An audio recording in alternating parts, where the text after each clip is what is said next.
How can I transfer my Steam wallet funds to my credit card? Hey there, fellow gamers. Today, we're diving into a topic that many of you have wondered about. Can you transfer funds from your Steam wallet to your credit card? Let's unravel the mystery step by step. What is the Steam wallet? Steam Wallet is an in-platform currency you can use to purchase games, DLCs, and other in-game content on the Steam platform. It's essentially a digital wallet tailored specifically for the Steam ecosystem. Can I directly transfer money out? Here's the simple answer. No, you cannot directly transfer funds from your Steam wallet to a credit card or bank account. Once the money is in your Steam wallet, it's there to stay within the Steam platform. This limitation ensures that users spend their funds on Steam products and services. Are there any workarounds? While you can't directly withdraw the money, there are indirect methods that people sometimes use, though they come with risks. 1.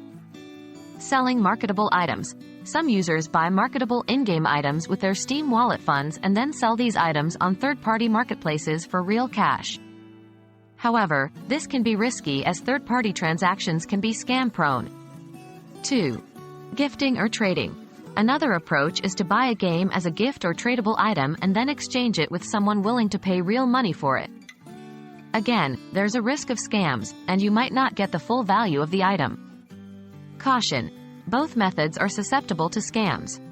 If you decide to go this route, always ensure you're dealing with trusted parties. Why does Steam have this limitation? Steam ensures that money entering its ecosystem benefits the platform and the developers publishing on it. By preventing direct withdrawals, they encourage users to spend on games and in-game content, boosting sales and revenue for both the platform and game developers. While it would be convenient to transfer Steam wallet funds to a credit card, the reality is a bit more complex. If you're thinking of adding funds, always remember it's primarily for your enjoyment on the platform. Stay safe, play responsibly, and here's hoping this video cleared up some of your questions.